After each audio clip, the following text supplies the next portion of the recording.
Yeah. So so I had a really interesting conversation with somebody who I won't name names or companies or whatever, but big company does a lot of open source, and they're like, yeah, we're trying to make our name known in the open source space, but they just don't get it.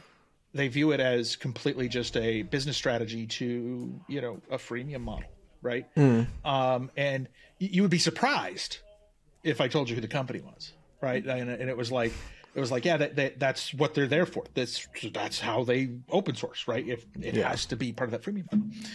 And, I think that is difficult to suss out sometimes. Yeah, that's true. Because those types of companies are in open source until the model fails them.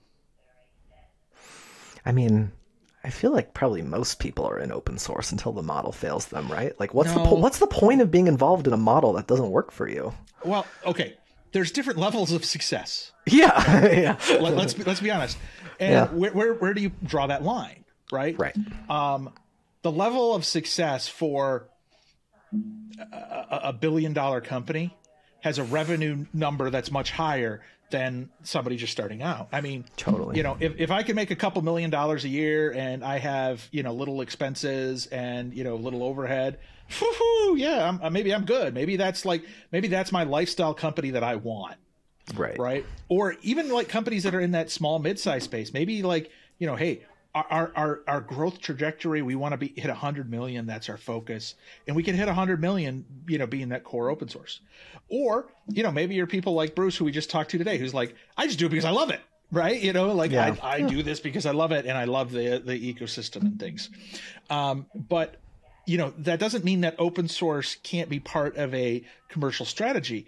It's just that if the commercial strategy, let's say the commercial strategy is viable to 500 million, that's really good business for a lot of companies. Yeah. But really shitty business for a lot of mega corporations. Yeah, and the ones that took on a ton of VC money, it doesn't. The math does not math out, unfortunately. Anyways, yeah. So, anything else you want to say about layoffs or the economy?